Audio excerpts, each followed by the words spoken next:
오늘 우리에게 주신 하나님의 말씀은 출애굽기 3장 1절에서 5절까지의 말씀입니다. 모세는 미디안 제사장인 그의 장인 이드로의 양떼를 치는 목자가 되었다.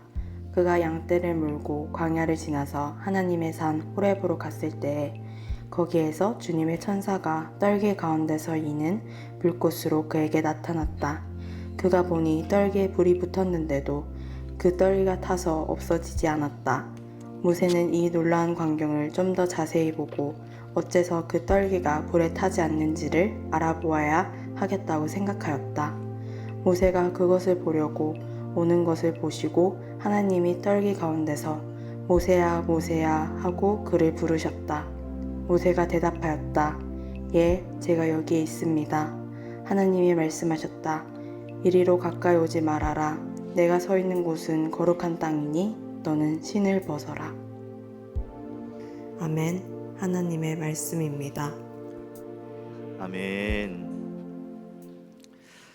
광야를 살다. 오늘 두 번째 시간입니다. 오늘 여러분과 나누고 싶은 광야는 약해짐의 광야입니다. 어떤 광야요? 약해짐의 광야. 먼저 광야라는 말 히브리어로 미드바르라고 하는 단어였죠. 미드바르의 뜻은 사람이 살기 어려운 황량한 땅 또는 그런 상황과 환경을 말하는 단어입니다. 광야는 정말 사람이 살 수 없는 그런 곳이에요. 근데 여러분, 성경에서 말하는 광야는 언어적 광야와 완전히 다릅니다. 내가 아무것도 할 수 없는 곳은 분명히 맞지만 그것 때문에 하나님을 의지하게 되는, 하나님을 더 신뢰하게 되는 장소가 바로 광야인 줄로 믿습니다. 아멘. 광야라고 하는 말의 어원이 다바라고 하는 말인데요, 말하다, 말씀하다 라는 의미를 가지고 있습니다. 그러니까 광야라는 곳은 역설적이게도 우리가 살 수 없는 어려운 환경이지만 그런데 하나님이 말씀하시는 곳, 하나님의 말씀이 들리는 곳이라고 말할 수가 있죠. 비록 물 한 모금 찾기 어려운 장소가 광야자지만 이곳에서 우리 하나님의 말씀으로 우리가 다시 태어나는 곳, 다시 새로워지는 곳이 광야입니다. 인생의 광야를 만날 때 그 광야 한가운데에서 하나님의 말씀을 들을 수 있는, 그래서 하나님을 더 의지할 수 있는, 그래서 하나님이 주시는 승리를 경험하시는 여러분이 되시기를 주님의 이름으로 축복합니다. 축복합니다. 아멘. 만약에 여러분의 인생을 전반전과 후반전, 마치 축구 경기처럼 전반전과 후반전으로 나뉜다면, 그래서 전반이든 후반이든 한 번은 광야를 살아야만 한다면, 여러분은 여러분의 인생 전반전에 광야가 있으면 좋겠습니까? 아니면 여러분의 인생 후년에, 후반전에 광야가 있으면 좋겠습니까? 중간이요? 야, 중간은 생각 못했습니다. 1번, 나는 전반전을 광야로 지내지만 후반전에는 푸른 초장으로 살고 싶다. 이게 1번, 끝이 좋은 거죠.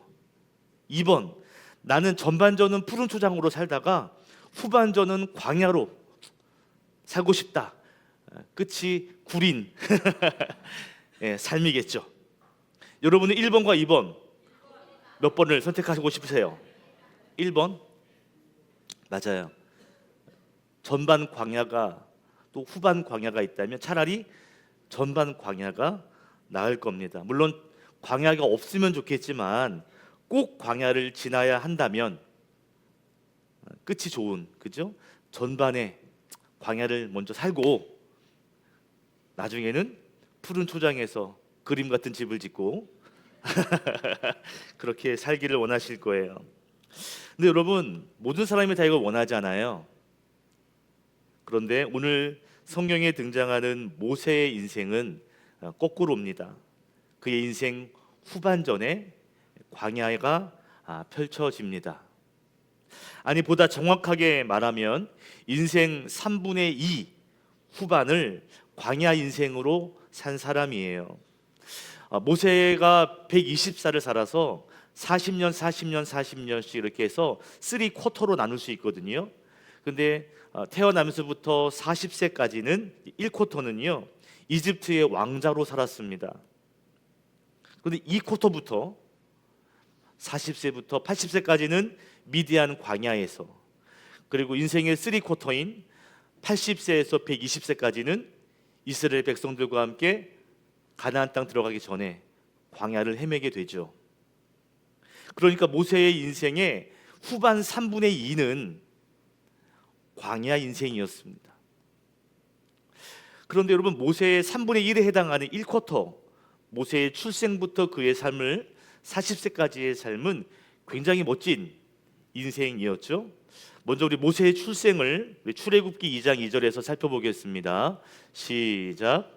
그 여자가 임신하여 아들을 낳았는데 그 아이가 하도 잘생겨서 남이 모르게 석 달 동안이나 길렀다. 여기서 보니까 아이를 낳았어요. 모세를 낳았어요. 딱 보니까 너무 잘생겼대요. 그래서 석 달 동안 몰래 키웠다는 것입니다. 이때 사용된 단어가 토브라고 하는 단어거든요. 토브라고 하는 단어가 언제 처음 쓰였냐면 창세기 1장에서 하나님이 여러 곳 이 세상을 창조하신 다음에 보시기에 좋았더라, 좋았다라고 하는 단어가 토브입니다. 그러니까 모세가 딱 태어났는데 그를 보니까 토브했더라 라는 거죠. 여러분, 토브라고 하는 뜻은 좋은 또는 선한 이란 뜻도 있는데요, 건강한 이란 뜻도 있습니다. 그래서 광야를 살다라고 하는 책의 저자는 토브를 좋은, 선한이 아니라 건강한이라고 번역하는 것이 더 어울릴 수 있다, 더 좋은 번역이다라고 주장을 합니다. 왜냐면 여러분, 갓 태어난 아기 보신 적 있으세요? 아기가 응이 하고 태어났어요. 그럼 되게 잘생겼나요? 저는 저희 아들을 낳아가지고요 첫날 가봤거든요. 저는 원숭이인 줄 알았어요. 원숭이. 털이 막 솜털이 가득 있어서 멀리서 봐도 털 때문에 얼굴이 시커매요. 코끝에만 털이 없고요, 다 털이에요. 잔털이. 저는 털이 없거든요. 이게 원숭이를 낳다 이쁘지 않더라고요. 여러분, 처음 태어날 때 아이가 쭈글쭈글하고요, 이쁘지 않아요. 몇 달 지나야, 그래야 좀 한 일주일 정도 지나야 좀 이렇게 좀 이뻐집니다. 이 저자는 말하는 거예요. 예쁘다, 뭐 좋다, 선하다라기보다는 건강한 모습으로 태어났을 것이다 라고 봅니다. 어찌되었건 모세의 출생에 사용된 단어가 뭐라고요? 좋았다, 난 토브라는 단어라는 것이죠. 그리고 그는 40세까지 이집트의 왕자로서 화려하고 좋은 토부한 인생을 살았습니다. 자, 그런데 40세가 지나고 나서 모세의 인생에 이제 광야를 만나게 되죠. 저는 모세의 광야를 아브라함의 광야처럼 4가지로 한번 정리해 보았습니다. 첫 번째는 뭐냐면요, 첫 번째 모세의 광야는 그가 살게 된 미디안 땅이 광야였습니다. 아시는 것처럼 모세가 이집트 사람을 죽였어요. 그래서 미디안 광야로 도망을 갔습니다. 모세는 자신을 쉽게 쫓아올 수 없는 먼 광야로 도망을 친 거죠. 그가 살았던 이집트라는 도시와 비교해 보면 미디안이라는 곳은 매우 척박한 그런 메마른 광야였습니다. 미디안 땅은 광야죠. 지리적인 광야입니다. 두 번째로 모세가 경험한 광야는요, 양을 치는 삶, 다른 말로 하면 초라한 삶, 초라한 인생이 바로 그의 광야였습니다. 모세는 이집트에서 왕자 대우를 받으면서 정말 호화롭게 살았었는데요, 단번에 쫓기는 인생이 되었고 결국 양을 치는 초라한 목동이 되었습니다. 왕자에서 양을 치는 목동으로 완전히 전락하고 만 것이죠. 우리 출애굽기 3장 1절 읽어볼까요? 시작. 모세는 미디안 제사장인 그의 장인 이드로의 양떼를 치는 목자가 되었다. 그가 양떼를 몰고 광야를 지나서 하나님의 산 호렙으로 갔을 때에 아멘. 그의 직업은 양떼를 치는 목자였습니다. 그리고 그는 양떼를 몰고 광야를 지나다니는 그런 초란 목동으로 변했어요. 당시 가장 천한 직업인 목동으로 그의 인생은 어쩌면 겉으로 보기에는 실패한 인생처럼 보였습니다. 세 번째로 모세가 경험한 광야가 있어요. 바로 40년 동안 계속되는 무명 생활입니다. 성경은 지금 80세의 모세가 이제 호렙산에서 하나님을 만나는 장면을 기록하고 있거든요. 그가 40세에 목동이 되어서 80세가 될 동안 40년 동안 양을 치고 있는 거예요. 무명의 생활을. 그러나 놀라운 건 40년 동안 양 한 마리, 자기 양 한 마리 없이 장인의 양떼를 지금 돌봐주고 있습니다. 미디안에서 정착한 지, 이 땅으로 도망온 지 40년이라고 하는 짧지 않은 인생이 지났는데요. 그의 인생은 40년 동안 조금도 달라지지가 않았던 거죠. 이런 거 아닐까요? 그날이 그날이고 그날이 또 그 다음 날이 또 그날이 되는 40년이 계속 그날 같은 무명의 생활을 보냈던 겁니다. 그에게는 어떻게 보면 광야 같은 인생이죠. 마지막으로 모세가 경험한 네 번째 광야가 있습니다. 그 광야는요, 좀 어렵게 표현할 수 있는데요, 이것만큼 정확한 표현이 없을 것 같아요. 썸바디에서 노바디로의 추락입니다.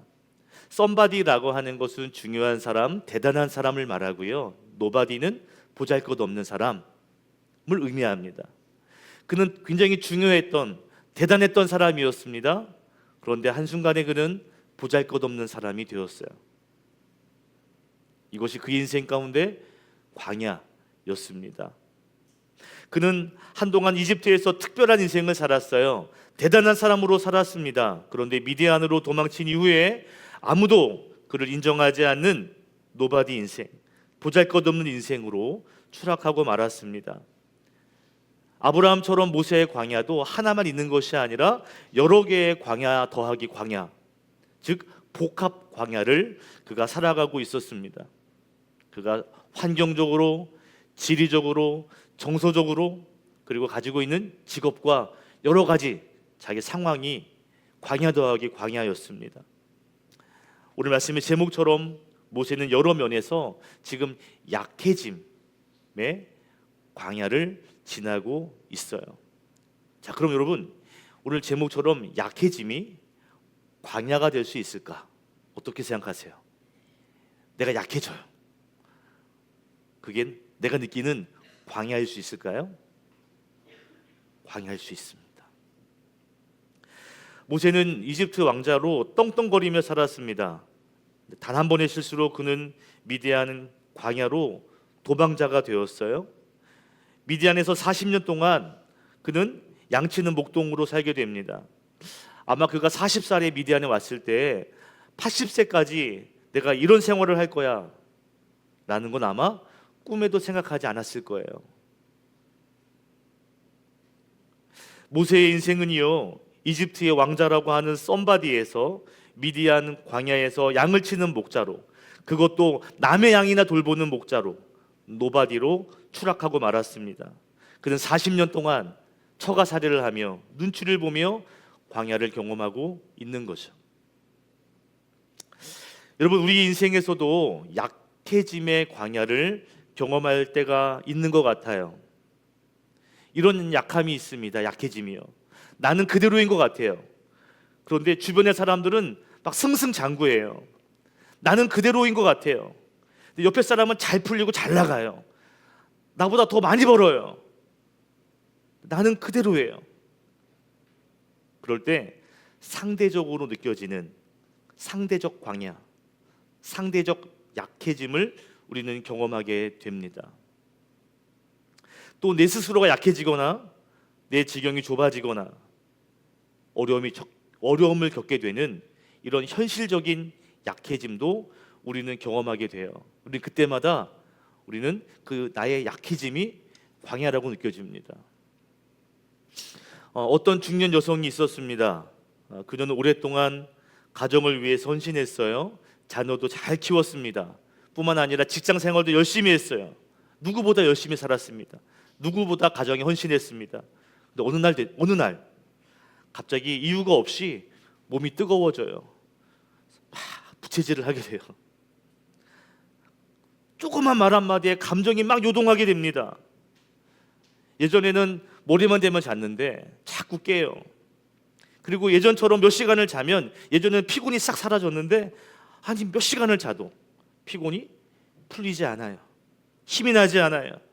이상하다 싶어도 병원에 가니까 큰 병이래요. 갱년기가 왔다는 거예요. 그때 그 중년의 여성이 이런 마음이 들었답니다. 내가 이제 쓸모없는 여자가 됐구나. 난 이제 여자로서 인생은 끝났구나. 얼마 남지 않았구나. 내 인생은 끝나는 거야. 쓸모없게 되는 거야. 우리가 중년을 살아갈 때 혹은 노년을 살아가면서 우리가 때로는 내 자신이 약해지고 있다는 사실을 경험하게 되죠. 그때 드는 마음이 뭐예요? 그때 드는 마음이 점점 다르다. 또는 남들보다 뒤처짐을 경험할 때 우리는 광야를 실감하게 되는 것이죠. 예전보다 약해짐을, 예전보다 뒤처짐을 경험하게 되면 우리의 마음은 아주 황량한 광야가 됩니다. 그런데 여러분, 오늘 모세가 만난 하나의 광야가 또 있습니다. 그것이 뭐냐면 광야에서 하나님을 만났는데요, 하나님이 대단하게 느껴지지 않는 거예요.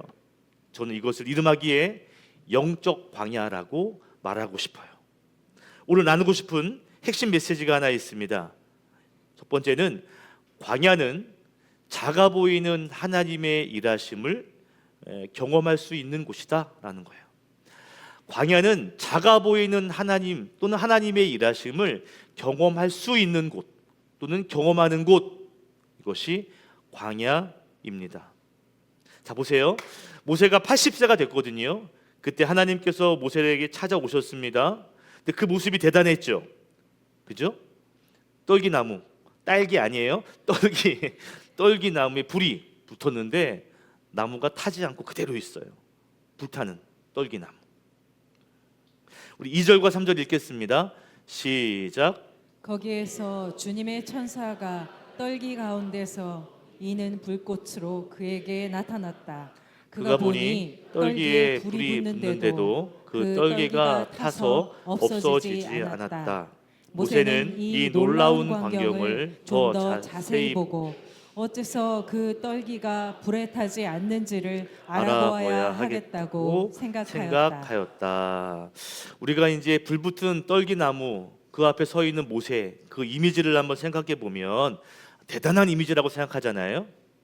모세가 본 떨기나무의 모습이 대단했을 것이다 라고 우리는 생각합니다. 오늘 3절에도 보니까 이 놀라운 광경이라고 표현하니까 그 광경은 대단했을 거예요. 그런데 여러분, 한편으로 생각해 보면 하나님이 아니 이 정도 불밖에 안 되시나? 라는 생각이 들 수도 있습니다. 왜냐하면 오늘 본문에 나오는 또 떨기나무는요, 가시덤불로 번역되는 나무입니다. 다른 성경에서는 관목이라고 해요. 관목이 뭐냐면 뿌리가 하나인데 갑자기 여러 줄기, 가는 줄기가 이렇게 나오는 나무를 관목이라 그래요. 처음 아셨죠? 저도 처음 알았어요. 자, 관목인데, 그런데 이 관목이 어떻게 자라냐면 여러 줄기가 이렇게 올라오는데 또 이 떨기나무가 넝쿨 식물이에요. 이렇게 가지가 이렇게 말아. 근데 그냥 마는 것이 아니라 땅을 기어가듯이 땅으로 이렇게 뻗어 나가는 거예요. 올라가는 것이 아니라 땅으로 뻗어 나가요. 그러니까 나무를 보면 높이 이렇게 대단한 나무가 아니고요, 이렇게 동글동글 퍼져 있는 가지도 얇은 가지예요. 그러니까 머리서 보면 완전히 가시나무처럼 보이는 그런 나무입니다. 딱 봐도 대단한 나무가 아니에요. 여러분, 광야에서 떨기나무는요 정말 쓸모없는 나무입니다. 오직 떨기나무 용도는 단 하나예요. 뭐냐면 불쏘시개로만 씁니다. 왜냐면요 가지가 얇잖아요. 그래서 가지를 모아서 불을 붙이면 금방 타는 거예요. 금방 불이 붙어요. 또 화력도 좋대요, 이 나무가. 그래서 옆에 나무에 금방 불을 옮겨줄 수 있습니다. 그런데 가지가 얇으니까 오래 가요, 오래 안 가요? 오래 못 가죠. 그러니까 확 탔다가 불만 붙여주고 자기는 꺼지는 것이 바로 이 떨기나무. 그러니까 쓸 수 있는 건 불쏘시개, 땔감도 안 돼. 불쏘시개로만 사용되는 나무입니다. 여러분, 하나님께서 모세를 만나 주시는 거예요. 그리고 위대한 사명을 주시는 거예요. 그런데 그때 나타나는 모습이 대단한 거대한 불로 나타나신 것이 아니라 아주 작고 볼품없는 떨기나무의 불로 오셨다는 거죠. 비록 나무가 타지 않고 계속 불꽃이 막 나는, 불이 막 일어나는 모습은 놀라운 광경이긴 하지만 그 불의 양이, 그 모습이 모세를 압도할 만큼의 엄청난 불, 엄청난 화력은 아니었다는 것입니다.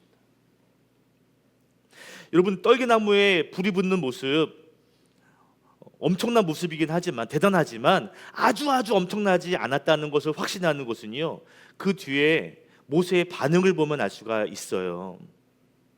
자, 모세가요 떨기나무에 불이 붙어 있는데 나무가 안 타. 희한하네, 금방 사라져야 되는데 안 사라지네.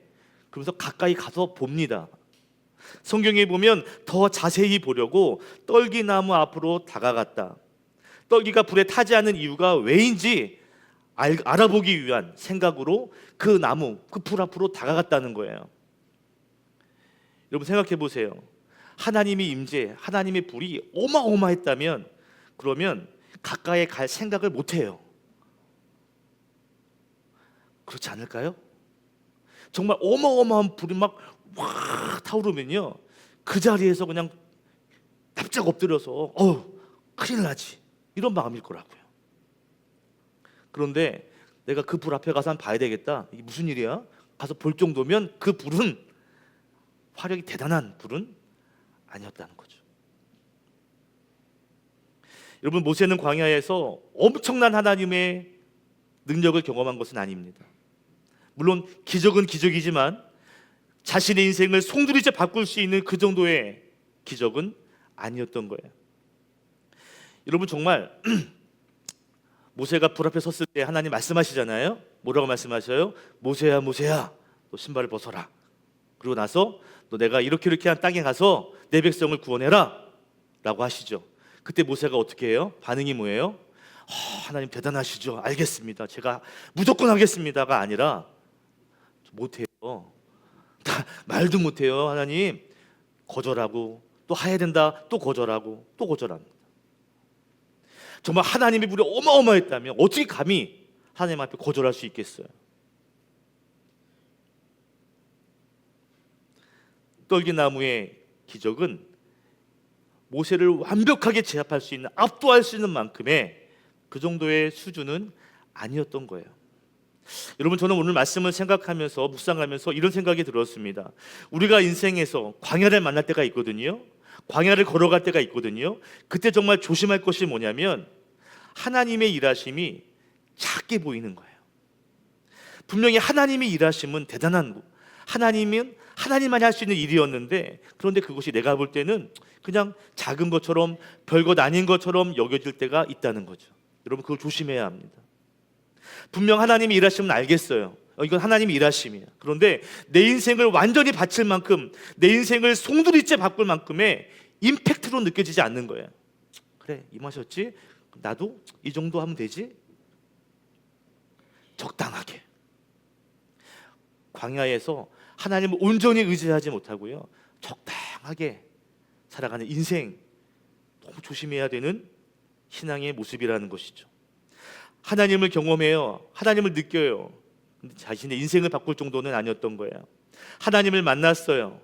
그런데 나를 바꿀 만큼, 나를 변화시킬 만큼은 아니었던 것입니다. 저는 이런 상태가 되는 것을 영적 광야 상태라고 말하고 싶습니다.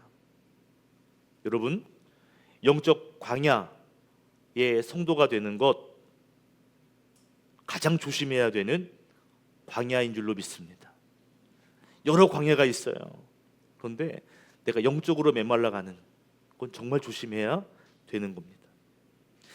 처음에 광야가 어떤 곳이라고 그랬어요? 사람이 살 수 없는 그런 곳이 광야예요. 그런데 성경에서 말하는 광야는 내 자신의 한계와 무능을 발견해서 오히려 더 하나님을 의지하는 곳, 광야거든요.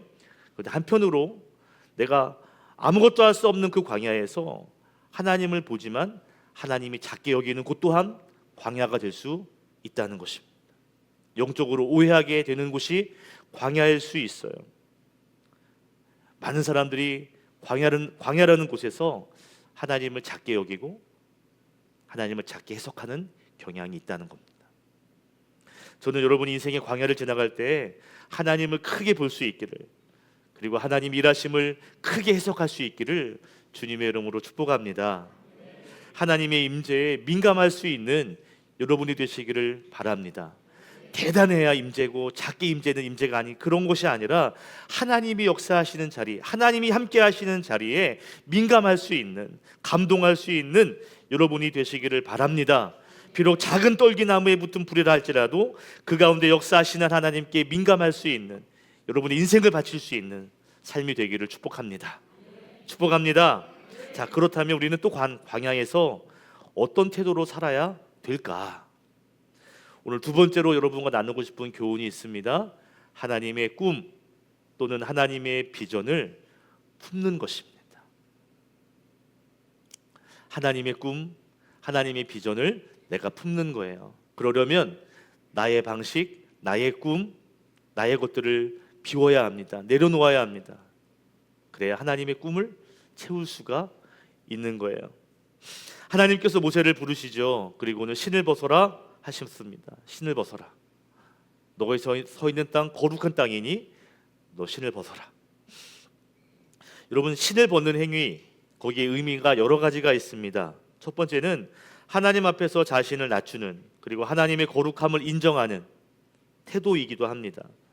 여러분, 고대 근동 지역에서 신발은요 더러움을 상징해요. 인간이 서 있는 곳, 인간의 발은 더러움을 상징합니다.